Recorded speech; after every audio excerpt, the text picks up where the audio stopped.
નમસ્કાર મિત્રો, આજે આપણે વાત કરીશું રોજબરોજના જીવનમાં પૂછવામાં આવતા પ્રશ્નો અને એના જવાબની. સૌથી વધારે વખત પૂછવામાં આવતો પ્રશ્ન છે, તમારું નામ શું છે?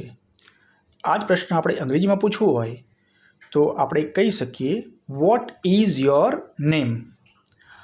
આનો જવાબ હું એમ આપું કે મારું નામ કુલદીપ છે, પણ આ જવાબ મારે અંગ્રેજીમાં આપવો હોય તો હું કહીશ, માય નેમ ઇઝ કુલદીપ.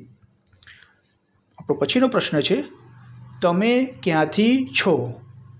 જો અંગ્રેજીમાં આ જ વસ્તુ આપણે પૂછવી હોય તો આપણે કહી શકીએ, વેર આર યુ ફ્રોમ?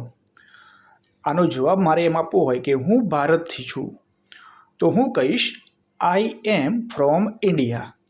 હવે તમે અહીં જુઓ, અહીંયા ઇન્ડિયા એટલે સ્થળનું નામ છે. અહીં તમે પોતાના ગામનું નામ, પોતાના શહેરનું નામ, પોતાના રાજ્યનું નામ, પોતાના દેશનું નામ કોઈ પણ આપી શકો છો.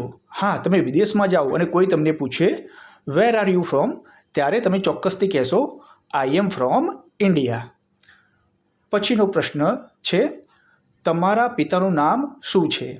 અંગ્રેજીમાં પૂછવું હોય તો what is your father's name? જો જવાબ મારે આપવો હોય તો હું કહીશ, મારા પિતાનું નામ અર્જુનસિંહ છે, પણ અંગ્રેજીમાં કેવી રીતે બોલીશ? તો હું બોલીશ, my father's name is Arjunsinh. આના પછીનો પ્રશ્ન છે, તમારી ઉંમર કેટલી છે? હવે તમારી ઉંમર કેટલી છે એ પ્રશ્ન અંગ્રેજીમાં બે રીતે પૂછી શકાય. પહેલી રીત છે, હાઉ ઓલ્ડ આર યુ? અને બીજી રીત છે, વોટ ઇઝ યોર એજ?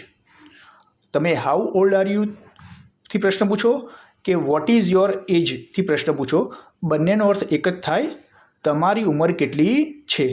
આના જવાબમાં તમે પોતાની ઉંમર બતાવી શકો છો. આ સાથે આજનો વિડીયો અહીં સમાપ્ત કરીએ છીએ. વિડીયો ગમ્યો હોય તો લાઈક કરો, શેર કરો અને સબસ્ક્રાઈબ કરો. Thank you.